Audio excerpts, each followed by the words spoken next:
everyone. Welcome to the April 16th, 2021 edition of Colorado Inside Out. I'm your host, Dominic Dezzutti. Thank you so much for joining us.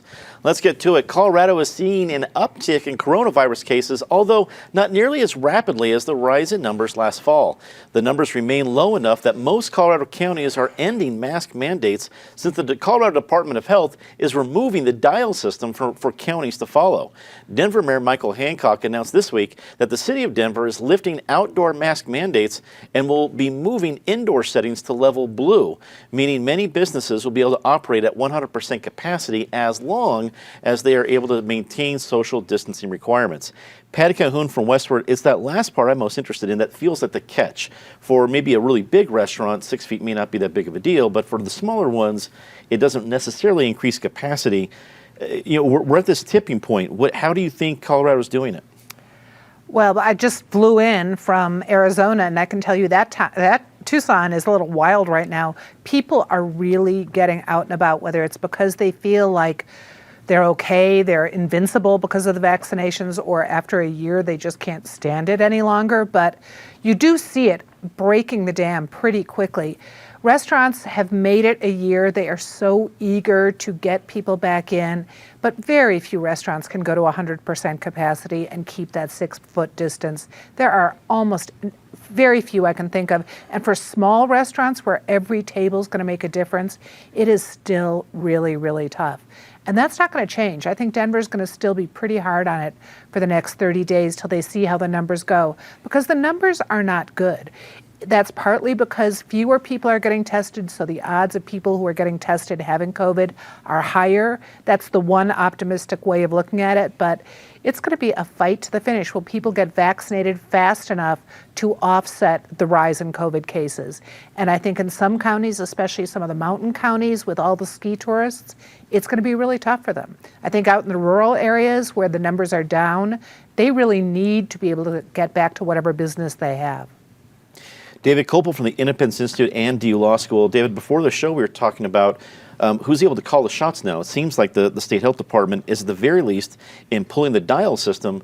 Really, it seems like they're handing the keys over to counties. Am I interpreting that correctly? You were interpreting it perfectly, and it makes sense because for all the reasons Patty said, different counties have different situations, and also the people in different counties have different tolerances for how willing they are to be bossed around. So this is progress, but financially, Colorado's I know the state government's got all this money of federal grants and things like that, but for small businesses, it's very tough. Wallet Hub is a company that aggregates credit card data for financial information and prediction, and they rank Colorado currently 47th out of the 50 states with the most potential to bounce back from the pandemic. We are worse than Hawaii, Montana, and Nevada are worse than us, but otherwise we're in bad shape, and we had a great economy and low unemployment before the pandemic, and the lockdowns have really put us on the opposite side. The optimistic news is that Texas, which opened up fully, and other states like Mississippi have been doing fine, despite the doomsaying predictions from a few weeks ago.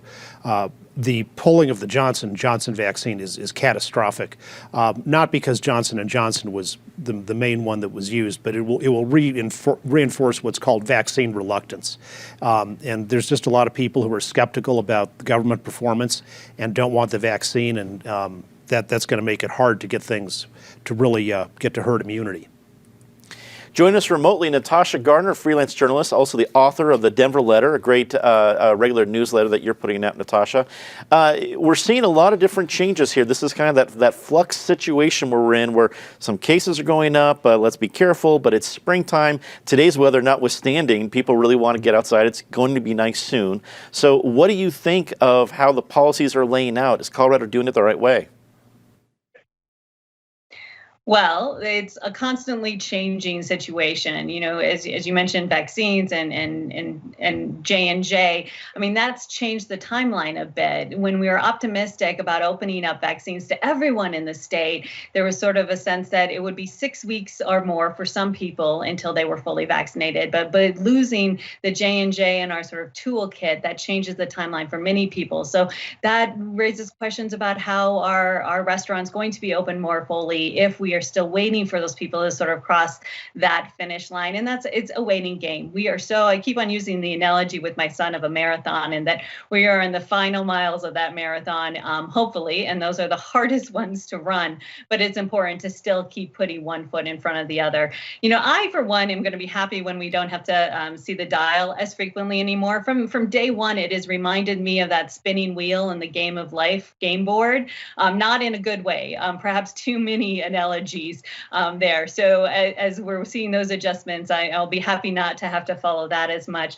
And I think long term, I'd like to see some mask normalization going on. Outside of the pandemic, we know that the flu season was lighter in the past year. I think that there's some real courage in people making decisions related to their health, and if they're sick, perhaps protecting themselves and their family, not related to COVID at all. So hopefully as we move into this next moment, we can have some of those conversations about what good things happened in the pandemic that we might want to continue. Also join us remotely, Greg Moore, editor-in-chief at Deke Digital. Greg, it's great to have you back. You've been able to see this from a lot of different communities, both small towns and the metro area and abroad. What do you think about how Colorado is adapting to the different changes, both in policies and in the numbers?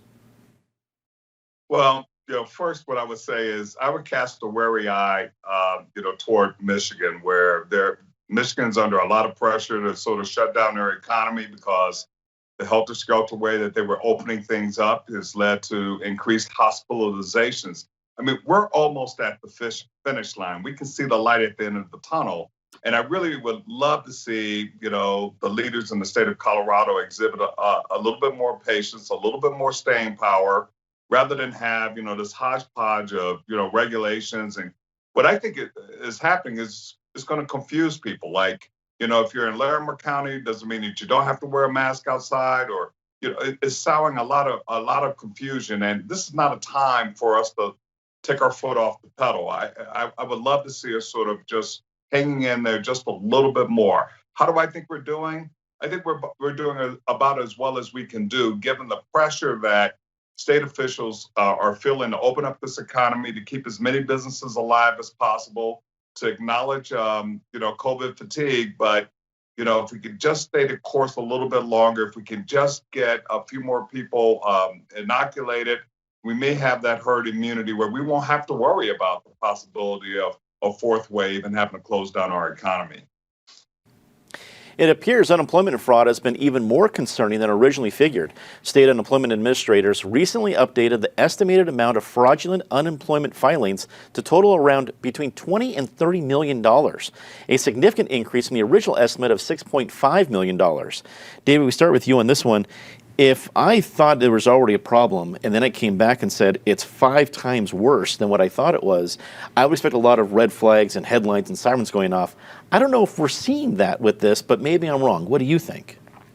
Well, there should be, and it doesn't mean the state of Colorado government is bad. They had a problem that they were completely unable to cope with. And in 2019, there were 90 by their records. They had 90 fraudulent unemployment insurance claims, and this year they've had in 2020 1 million attempted fraudulent claims, and their staff was completely overwhelmed, unable to deal with it. They had the pressure of course, the legitimate people who should be getting the insurance and needed it because they lost their jobs because of the lockdown, trying to get the money to them. And at the same time, the Nigerian scammers, one state official said that as soon as they put up a new website, I think in January, like within the first 5 minutes, they had dozens of logins from Nigerians, apparently a lot of expatriate Coloradans living in Lagos who lost their jobs too.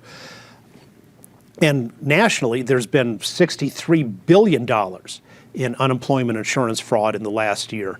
So it's a structural problem, just the government's difficulties in dealing with such a big challenge. But you also say, okay, if that's the capacity of what government can functionally do, which is not, they can't run an unemployment insurance system that has to scale up, how are they going to run a public option in Colorado and be in charge of all the health care pricing? Whether you think it's a good idea philosophically or not, it is just way beyond the functional capacity of Colorado state government. Natasha, do you think we need to be seeing,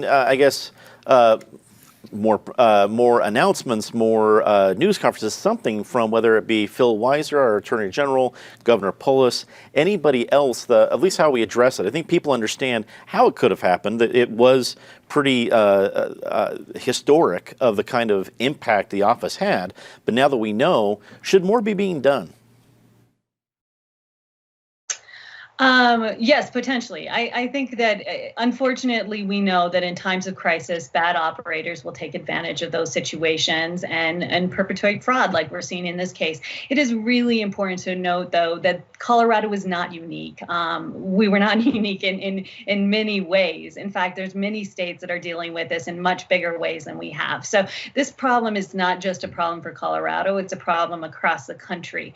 Right away, there's a side of me that is immediately concerned about people who were not able to access the system because of all these fraudulent claims that are coming in. Hopefully they've been able to access it. But now that we know have a better picture of what's going on, the cleanup needs to happen. The reporting needs to happen. But we also should know that if there was fraud and you were involved in that at all, you should be receiving a letter. There's a lot of information on the state's website about this, about how to deal with it on a personal level, whether it was a claim that was filed within your name and an identity fraud situation, or whether you were a business that might have been targeted as well.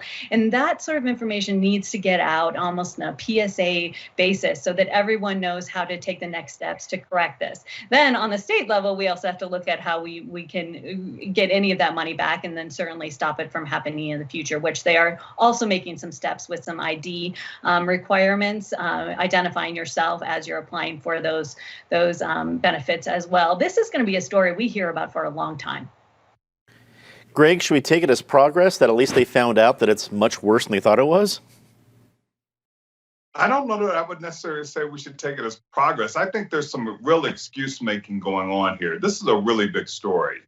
My wife and I separately have been victimized by this fraud. And one of the things that's fascinating about it is not only do they have our social security number, they have our address, they have our employee number, they have our employee address, they have our employer name. I mean, that's a lot of information, okay? And I think it's great that they're able to sort of pawn that off on the Nigerians, but I actually think it's a Colorado problem, and it's a really, really big problem. And what's really stunning to me is that nobody really seems to be that concerned. They're just kind of shrugging their shoulders and not acting like it's a crime when really it is. And what I'm worried about I'm worried about the future implications with somebody out there that has that much information. Like, what else are they going to do with that? They don't have to stop with filing, false unemployment claims. I think the Democrats, and this is symptomatic of what a lot of critics are saying about the stimulus bill and all the kind of like federal spending that's going on, is that they're just, raining money. I mean, it's just like money falling out of the sky. There's no systems in place. There are no checks and balances. There are no follow-ups. And the Democrats really need to be careful, because I can see these cases of fraudulent claims with unemployment and other government programs turning up in political commercials in 2022. Penna, what do we think about that? Is this going to be something that will become a bigger issue for political leaders moving forward? Well, I think in Colorado it will, because we did not have that great a database and computer system in labor before. And unemployment was already a problem. The changes we've made have slowly fixed a few things, but it's like it's funny money. To play off what Natasha talking about games, it's like a game of Monopoly. We're just throwing this money around. It doesn't matter. Well, I'll tell you what really matters too, besides ultimately whoever's going to be paying the bills in the government. It matters to the people who really are still trying to get unemployment legitimately, can't get through, are really suffering. We might have the same 6.4% unemployment rate It's stayed steady right now, but some people have given up. Some people are just hanging on. So a lot of people have done okay in COVID, but there are some people who are really suffering, and those are the people we should have the headlines about. Those are the people who need help. Then we'll get to the Nigerians. And we need to see if the problem is just a house on Baltic Avenue or is it a hotel in Park Place? Two different Exactly. size problems. A portion of Colorado's $700 million stimulus bill is hitting a controversial speed bump. Republican lawmakers have expressed concern about the $40 million set aside for the Colorado Energy Office, stating that the office lacks the track record necessary to be trusted with the funds. Natasha, Republicans in the state legislature are in the distinct minority, but when they do pick their battles, they've got to be careful with it. But I think this one is something that at least made headlines this week. What do you make of their concerns, and is there other issues to this inside the government that we need to know about? Well, I am 0% surprised would be something the Republicans would choose to pick out of these bills. I mean, it relates to energy, and in this case, we're not talking about. Anytime you talk about energy in Colorado, you kind of have to clarify: are we talking about energy involving oil and gas? Are we talking about energy related to clean energy or green energy? In this case, we're talking more about the clean energy concept, and so I'm not surprised because this is a topic that continues to be a partisan issue within the state. It's important to note that this is part of many bills. I think there's dozens of bills at this point dealing with how are we going to use this kind of surprising money. I mean, think about where we were over a year ago, where it was only cut. These bills are now looking at reinstating some of those funds, looking at also where we could add an influx of cash that would do something to boost Colorado's economy. I wish I had a crystal ball and could tell you which of these investments would be great. I think that's what the legislature is focused on right now, is trying to make those guesses.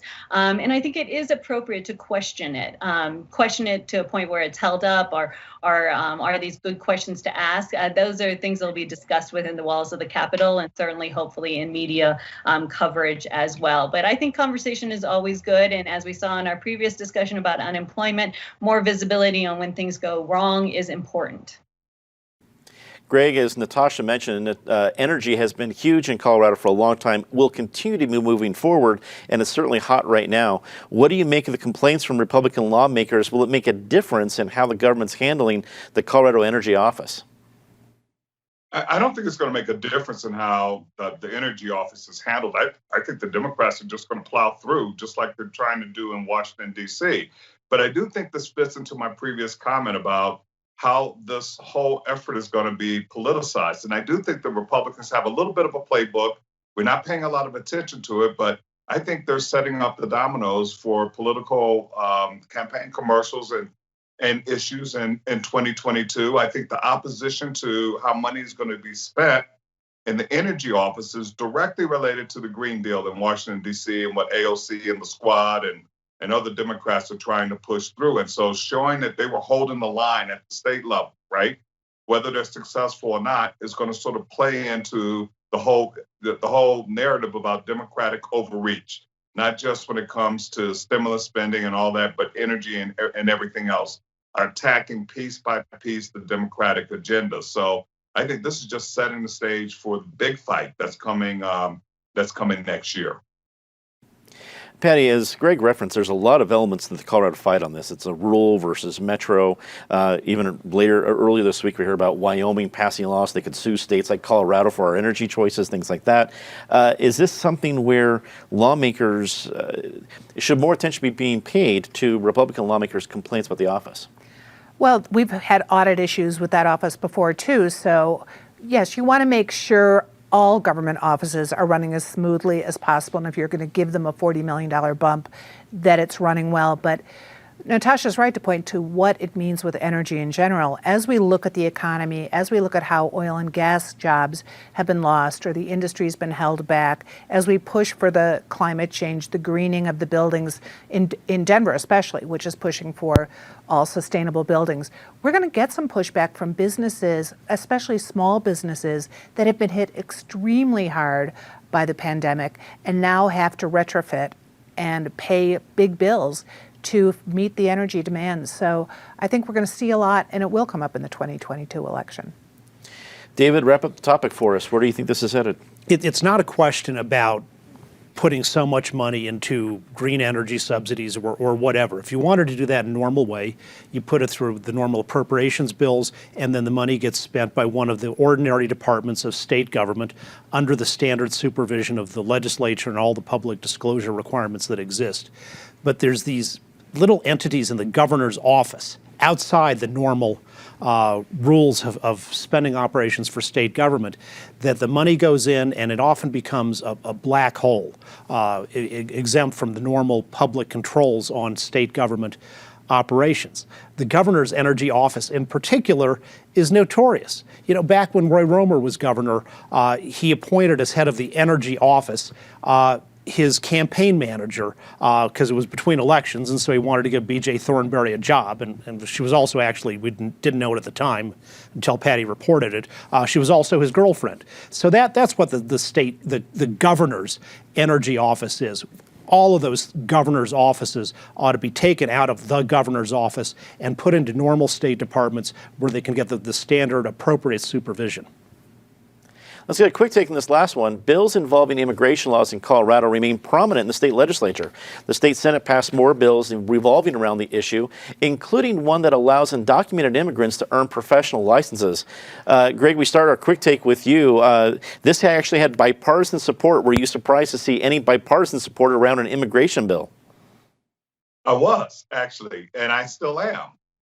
Look, I understand fully the need to take care of people within our borders, no matter who they are, whether they're here legally or not, because you're going to pay the piper one way or the other. But again, I really think that Democrats really need to be careful about overreaching on the issue of immigration, like so many others.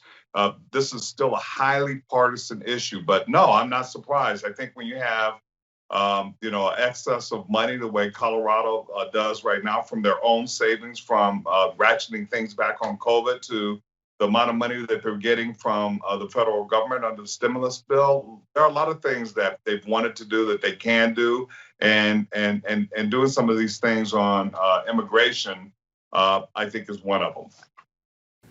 Patty, what do you think? Were you surprised to see bipartisanship on immigration? No, I think people want people to be able to work. I mean, that's one of the issues here. Just yesterday, too, Governor Polis signed into law another immigration bill. This one banning the use of the term illegal alien. I think there's one use of it in the state government. But it's interesting that in Channel 9, its parent company has now said they are not allowed to use the word illegal. And that's partly a brouhaha we started by printing a piece by a Latino reporter who'd been one of 3 outed in the last 3 years from last year from Channel 9. But things are definitely shifting fast. David, your quick take on this. It's much broader than just occupational licensing, like can you get a license to be a plumber or an electrician. It prohibits the state and all state and all local entities it applies to every license, certificate, or registration. So there will be nothing left in state or local law where the government can make any distinction between someone who's lawfully present in the United States and someone who is not. And that will certainly, obviously, that includes welfare benefits. Natasha, you're last up. What's your quick take? Well, in a year where there are so many pressing needs for the state capitol to address, I think it says a lot that they're spending so much time on this particular issue. Coloradans, if you didn't think that this was a perennial topic, get used to it being one. We're going to see tinkering with these laws for many years to come. Time for a very, very part of the show. Time to say your disgrace of the week. As always, Ms. Calhoun, please start it off. We prove it every week. It's hard to be funny and be understood, but the Villager magazine newspaper that did an April Fool's joke making fun of China and Asians at an amusement park and is now refusing to apologize for offending just about everybody. It's tough to be funny. When you blow it, apologize. David. State legislators Geithner, Smallwood, and Janal have a good bill to stop nursing homes from shutting down and isolating people and preventing visitors. Back in September, the federal government said it's okay to let visitors into nursing homes, but Colorado still refused. And we know that social isolation, especially for the elderly, is just catastrophic for health. Natasha, your disgrace of the week.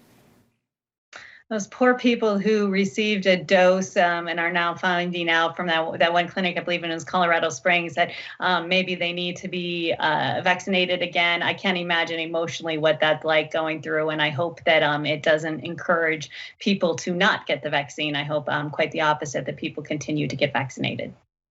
Hear, hear. Greg, we go to you.